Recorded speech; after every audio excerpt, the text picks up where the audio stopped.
EVM is equal to Manusmriti is equal to RSS भगाओ, संविधान बचाओ, आजादी की तीसरी लड़ाई। 4 से ईवीएम से इलेक्शन कमिश्नर है। It is not fair from voting machine and control unit. फिर से सुप्रीम कोर्ट बोला हुआ है कि वीवीपैट और कंट्रोल यूनिट की 5% करना काउंटिंग, और 19 लाख मशीन गायब है भाई साहब। उसका कोई सुप्रीम कोर्ट आवाज नहीं निकल रहा है कि भाई हर एक को वीवीपैट की पावती देना है और बक्से में डालना है। फॉर्म 70C वोटर लिस्ट पहले 2 महीना पहले देती थी, अभी ये 15 दिन पहले लिस्ट लगाते हैं। उसमें मरे हुए लोगों का नाम है। हमारा विश्वगुरु कहता है 80 करोड़ लोग 5 किलो से जी रहे। हमारा विश्वगुरु कहता है चलो रे ताली थाली बजाओ, 21वीं सदी में डॉक्टर इंजीनियर PhD वाले जाते। बताइए भाई साहब, ये मानसिक गुलाम है, ये कातिल हो गए। मणिपुर में मेरी बेटी के साथ बलात्कार मारा जा रहा है। ईवीएम के लिए सभी को कहता हूँ मैं, जन आंदोलन करो।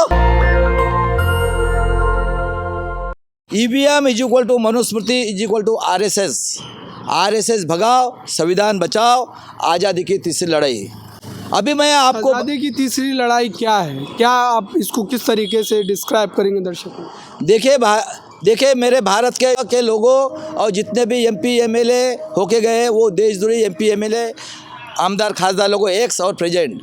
देखिए हमारे देश में, अखंड भारत में तथागत गौतम बुद्ध और विश्व रत्न बाबा साहब अम्बेडकर, इनको महामानव कहा जाता है।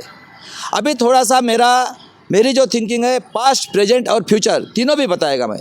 देखिए भाई साहब, हमारा देश बुद्ध था, उस टाइम में हम लोग साइंटिफिक थिंकिंग पे थे। साइंटिफिक थिंकिंग का मतलब होता है मुझे मेरी डेवलपमेंट मैथ से या इससे नेट से साइंस और मैथ से करने का अधिकार है। तो देखिए 10वां मौर्य राजा था, उसका मर्डर ये जो बाहर से आए हुए आर्य लोग, इन्होंने पुष्पशुंग ने कपट बुद्धि से उनके साथ घात किया। अभी बताइए कि जो तथागत के शिष्य लोग थे बेचारे, इन लोगों ने अखंड भारत की इसमें, ये यूरेशिया से आए हुए लोग, इन्होंने उनका मर्डर किया और शराव नदी में उनका सर डाल दिया भाई साहब। और ऐसी दहशत पैदा कर दी कि वो लोग बेचारे, कोई लंका चले गए, कोई जापान, कोई चीन, जिधर मिला उधर। आज़ादी की तीसरी लड़ाई क्या है? देश तो आज़ाद है ना, तो आप इस बात को क्यों कहें? भाई साहब मैं पास्ट बोला, पास्ट से मैं फ्यूचर प्रेजेंट पे आऊँगा और फ्यूचर भी बताऊँगा। तो देखिए उनको मारने के बाद में इन्होंने क्या किया कि ब्रह्मा के मनुस्मृति बनाई, जाति व्यवस्था। क्या दिमाग लड़ाया? ब्रह्मा के दूर से ब्राह्मण, छात्र से क्षत्रिय, वैश्य बेम्बी से, और हमारे 6500 जात बनाए और हमें कहा जात तो जानवर के होते हैं। और ये लोग बैचलर आए थे, जिसको शुद्ध भाषा में कहा जाता है कि सांड।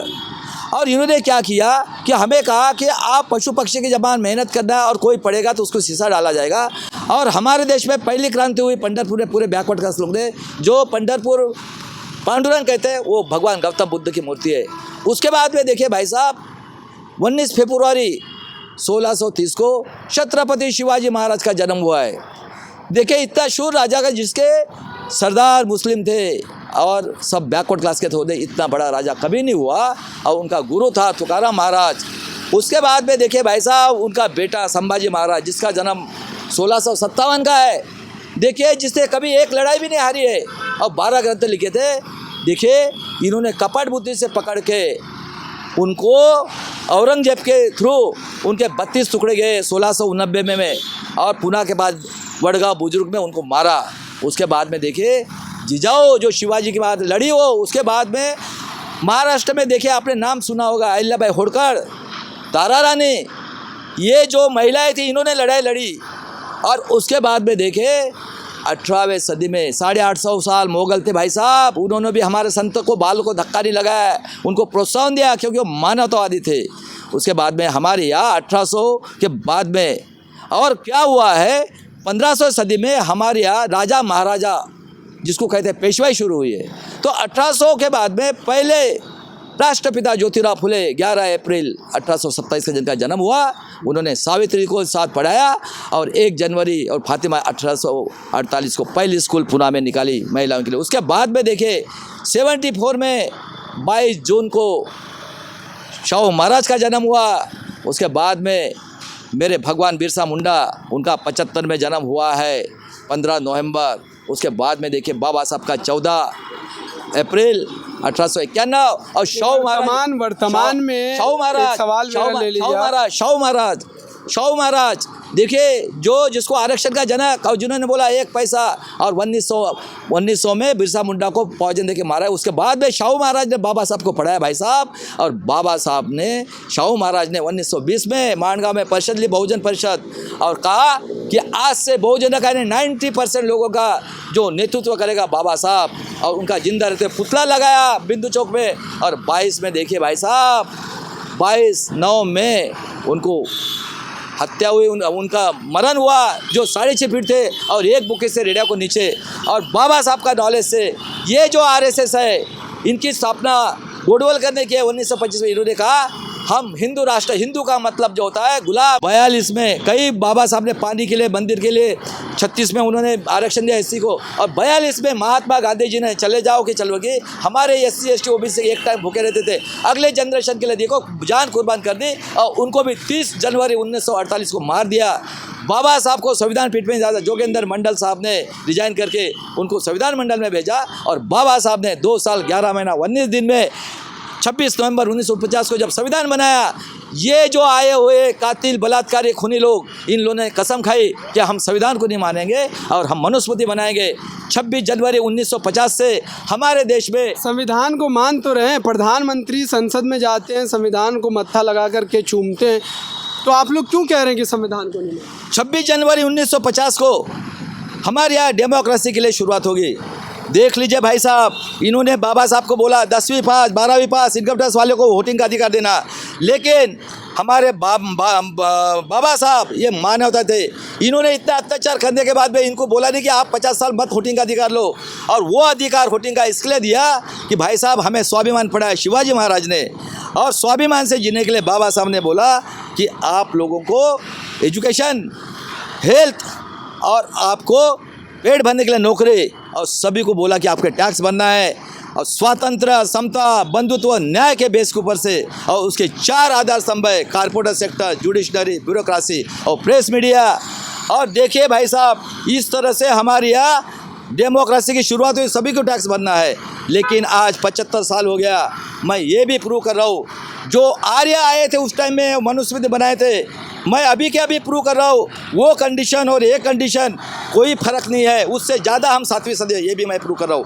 52 में बाबा साहब ने देखे हिंदू कोड बिल, और उसके बाद में जो कालेरकर आए गए 340 कदम 41-42 SC ST के लिए, उसके लिए रिजाइन किया। 52 से हमारे डेमोक्रेसी की शुरुआत हुई। मैं अभी भारत के सभी शूद्र जाति के लोगों को पूछना चाहता हूँ, 52 में SC ST OBC के लोग पढ़े लिखे थे क्या? पहला इलेक्शन हुआ, मुझे बताइए कौन पढ़े लिखे लोग थे? उसके बाद में ये जो पेशवाई है हमारे महाराष्ट्र में थे, ये लोग पढ़े लिखे थे। कौन हो गए? SC ST OBC के खासदार आमदार के, ये मिनिस्टर के PA, यही लोग हो गए जिन्होंने कसम खाई है। और उसके बाद में इलेक्शन हुआ, और देखो बाबा साहब को पहले इसमें गिराया, नड्डा साहब ने पार्लियामेंट में गया, बताया कि बाबा साहब को 14,000 से मत से गिराया, और 78,000 मत इनवैलिड थे, क्योंकि बाबा साहब के कोई साथीदार नहीं थे इससे पढ़े लिखे लोग। और देखिए उसके बाद में 14 अक्टूबर को दीक्षा ली, और उसके बाद में 6 दिसंबर को बाबा साहब चले गए। आज 75 साल हो गए, और ये संविधान दिन बना रहे। मैं ये भी आपको ओपन करता हूँ, 67 में बाबा साहब का पुतले के लिए हमारे बेटियाँ, हमारी माँ गई जेल में। और देखिए 70 के बाद में इंदिरा गांधी मानवतावादी थी, ईस्ट पाकिस्तान प्रेसिडेंट है, उन्होंने मानवतावादी किया, अत्याचार हो रहा था, और 71 में उनको स्वतंत्र किया, बांग्लादेश बना। 72 में देखिए भैया इतना दुष्काल गिला, मुझे मालूम है, हमने सुअर को जो खिलाते अमेरिका में वो लाल ज्वारी खाए। और उसके बाद में इंदिरा गांधी ने प्राइवेट बैंक को नेशनल किया, अंडरटेकिंग, उसके विरोध में ये लोग गए, ये संघी लोग गए, क्योंकि कांग्रेस में भी वही लोग थे और वो भी वो लोग थे। और 75 में जब इन्होंने स्ट्राइक किया, कौन थे उस टाइम में बताइए? और इंदिरा गांधी ने गरीब लोगों के लिए इमरजेंसी लगाई, क्योंकि हमें कोई तकलीफ नहीं हुई। बताइए मेरे 90% लोग बैकवर्ड क्लास के, कोई तकलीफ हुई है? और उसके बाद में 78 लाख लगाई थी उन्होंने, जल्दी क्या 77 में देखिए इन लोगों ने भारतीय जनता पार्टी की गवर्नमेंट आई, उस टाइम ये जनसंघ था। और देखिए 77 में जब मंडल कमीशन की शुरुआत हुई, इन्होंने जानबूझ के दंगा किया। और देखिए 77 के बाद में कई लाखों लोगों करोड़ों की इन्होंने कत्ल कर दी, क्योंकि इनको मालूम था बैकवर्ड क्लास के लिए। और 70-80 में देखिए भाई साहब संघ का जनसंघ का बीजेपी हुई है, और 71 के बाद में 81 के बाद में मेरे महाराष्ट्र में हम लोगों को 62 में कत्लखाना खोला है, विदर्भ मराठवाड़ा 1 में 1960 को हुआ है।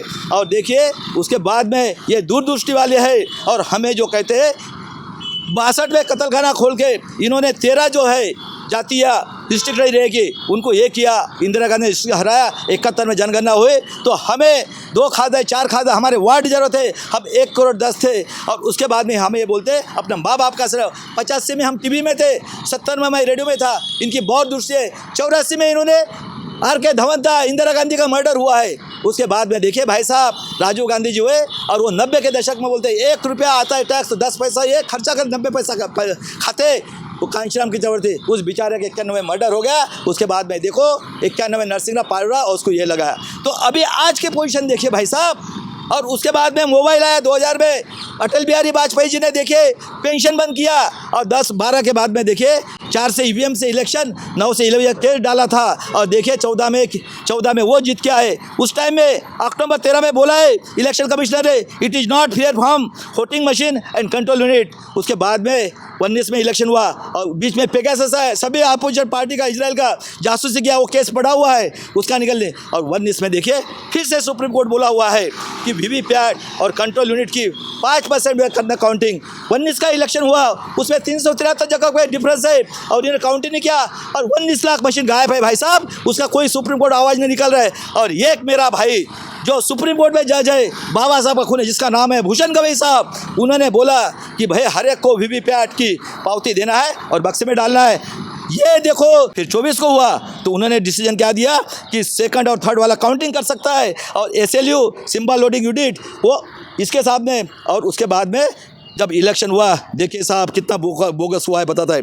फॉर्म 70C वोटर लिस्ट पहले 2 महीना पहले देती थी, अभी ये 15 दिन पहले लिस्ट लगाते हैं, उसमें मरे हुए लोगों का नाम है। एक आखिरी जो प्रश्न मेरा वो रहेगा कि आखिरकार अभी जो है जो दलितों को लेकर, मुस्लिमों को लेकर के जो स्थिति बन गई है, और सरकार धड़ल्ले से जो है उनके खिलाफ जो है कार्रवाई कर रही है, कैसे देखते हैं इस पर क्या? अभी मैं आपको प्रूव करके दे रहा हूँ, ये जिस टाइम में आए थे वो पोजीशन और उससे 7 सदी के, सबसे पहले मैं आपको एग्जांपल देता हूँ। हमारा विश्वगुरु कहता है 80 करोड़ लोग 5 किलो से जी रहे, इसका मतलब 65% लोग ये इंग्रज के पहले के इसमें चले गए, इन्हें अनाज मिल रहा है, भूखे रहे। उसके बाद में देखिए हमारा विश्वगुरु कहता है चलो रे ताली थाली बजाओ, 21वीं सदी में डॉक्टर इंजीनियर PhD वाले जाते। बताइए भाई साहब दिमाग कहाँ पे? और उसके बाद में कहता है हमारा विश्वगुरु चलो रे अपने माँ बाप से बड़ा पत्थर है, ये डॉक्टर इंजीनियर ये जा रहे, ये मानसिक गुलाम है। और 75 साल में देखिए भाई साहब आज भी वही पोजीशन है। ये 2 लोगों को बीजेपी के खासदार ने भेजा अंदर, और कानून सबको निकाला। कानून क्या बनाया कि जो भी बोलेगा या फाइनेंशियली उसको 9 महीना जेल में डाला जाएगा। और हमारा तड़ीपार कहता है मैं लंका से आदमी लाऊंगा, मैं पाकिस्तान से लाऊंगा, मैं बांग्लादेश से लाऊंगा, और हमारा CCR करेगा। तो इन्होंने प्रूव करके दिया हम दुश्मन है। देखिए भाई साहब कोरोना में करोड़ों लोगों को मारा इन्होंने, भाड़ खाने के लिए इलेक्ट्रो बॉन्ड में, ये कातिल हो गए। दूसरा देखिए मणिपुर में मेरी बेटी के साथ बलात्कार मारा जा रहा है, 45 बच्चों को मारा 19 में, हमको जानवर समझते। उसके बाद में देखिए जूते से मार रहे मेरी बेटी को गोल्ड मेडल, उसके बाद में हाथरस में मेरी बेटी को जला के मार रहे। उसके बाद में देखिए ये हमारे खेती वाले को देशद्रोही कहते। तो अभी की जो पोजीशन है वो जो मनुस्मृति पोजीशन थी, हमारे महिलाएं इनका भोग करके इस्तेमाल, हम जानवर की जात, हमारा एजुकेशन ख़त्म, हमारे इलेक्शन ख़त्म, हमारी नौकरी ख़त्म। हम वही प्राइम मिनिस्टर बोल रहा है कि 65% ये है, हम 25% आ गया, इनको भी ख़त्म करना चाहता है। इस तरह से वर्ल्ड का मैं एग्जांपल देता हूँ, Japan, America, China, great Britain, सब वहाँ का जब प्रेसिडेंट प्राइम मिनिस्टर बनता है उसकी रिस्पॉन्सिबिलिटी होती है भाई साहब डेवलपमेंट करने का। देखो पहले एजुकेशन ख़त्म, पेट भरने का, रोजगार का धंधा ख़त्म, सब ख़त्म, और अभी ये हमें गुलाम बनाया जाता है। मैं वर्ल्ड को बताना चाहता हूँ इतने जैसे ये बलात्कारी आतंकी खूनी बलात्कार लोग वर्ल्ड में दिए। हिटलर एक बार हुआ है, लेकिन आज 2500 साल हो गया। ये ऐसी कौम है कि ये वर्ल्ड को भी खतरनाक चीज़ है, इसलिए वर्ल्ड को बताना चाहता हूँ। और मेरे बहुजन के लोगों और जो भी कांशीराम के नाम पे जो भी मुँह से आवाज़ संगठन निकालती, आरएसएस संगठन से बात करती, वो देशद्रोही है। और मैं कहता हूँ मेरे ईवीएम के दोस्त लोगों, एडीआर और राहुल गांधी जी, प्रियंका जी खड़गे जी, अगर आपने ईवीएम के विरोध में अगर नहीं निकले, इलेक्शन के पहले 3% SC ST OBC आप भूल गए, तो आप अगर नहीं निकलेंगे तो आपके विरोध में भी हम, क्योंकि कांग्रेस बीजेपी ये सब कुछ मिलापी है। इसका एग्जाम्पल आपने महाराष्ट्र में देख लिया। इसलिए मैं महाराष्ट्र में जो भी 6 पार्टियां हैं, ये पेशवाई की है, पेशवाई है ना, ये साइड। और हमारे राजा महाराजा औरतें, उनका जो बी निकला है वो भी यह है, ये पूरे देश में है राजा महाराजा का। इसलिए ये लोग अभी हम बलिदान देने के लिए ईवीएम, और हम लोग आज़ादी की तीसरे मिला के लेंगे।